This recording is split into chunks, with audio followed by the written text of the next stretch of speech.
When AT&T rebranded its LTE service as 5G in certain markets in an attempt to mislead consumers, companies like Verizon, T-Mobile, and Sprint cried foul, as did users. There's been little interest in repeating the confusion of the early 4G transition when that moniker was hijacked and used to refer to HSPA+, a technology that offered a modest improvement on 3G performance but nothing like the eventual capabilities of what we now call LTE. AT&T, on the other hand, saw an opportunity to gain market share by lying about its network and publicly doubled down on the strategy, praising itself for breaking our industry's narrative. Here's a narrative the company might find less praiseworthy. Its 5G network is measurably slower than the ordinary 4G service delivered by both T-Mobile and Verizon.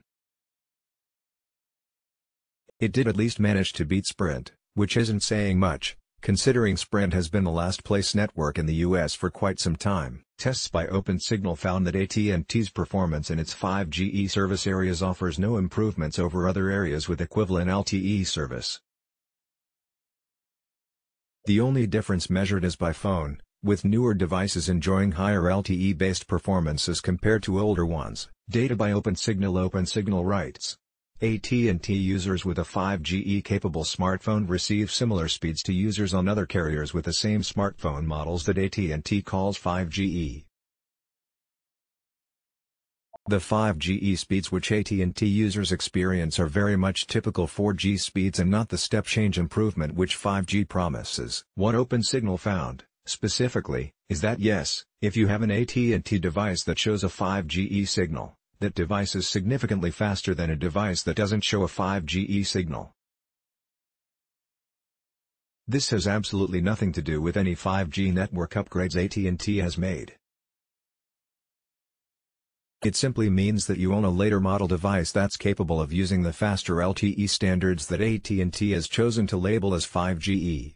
If you take a phone that shows a 5G signal over AT&T and compare it with the same device running on Verizon or T-Mobile LTE, performance is slightly faster on competitor networks. All four carriers were tested using the same methodology. We already knew that AT&T's 5G network was a lie, but it's good to see the facts confirmed with objective performance information. If you see good performance on a 5G network, it's because AT&T invested in LTE, not some new network it hasn't even switched on yet. Given that the company is committed to lying to customers, the only way to push back is to counter the narrative. If the topic comes up, tell friends and family that AT&T's 5G isn't 5G at all.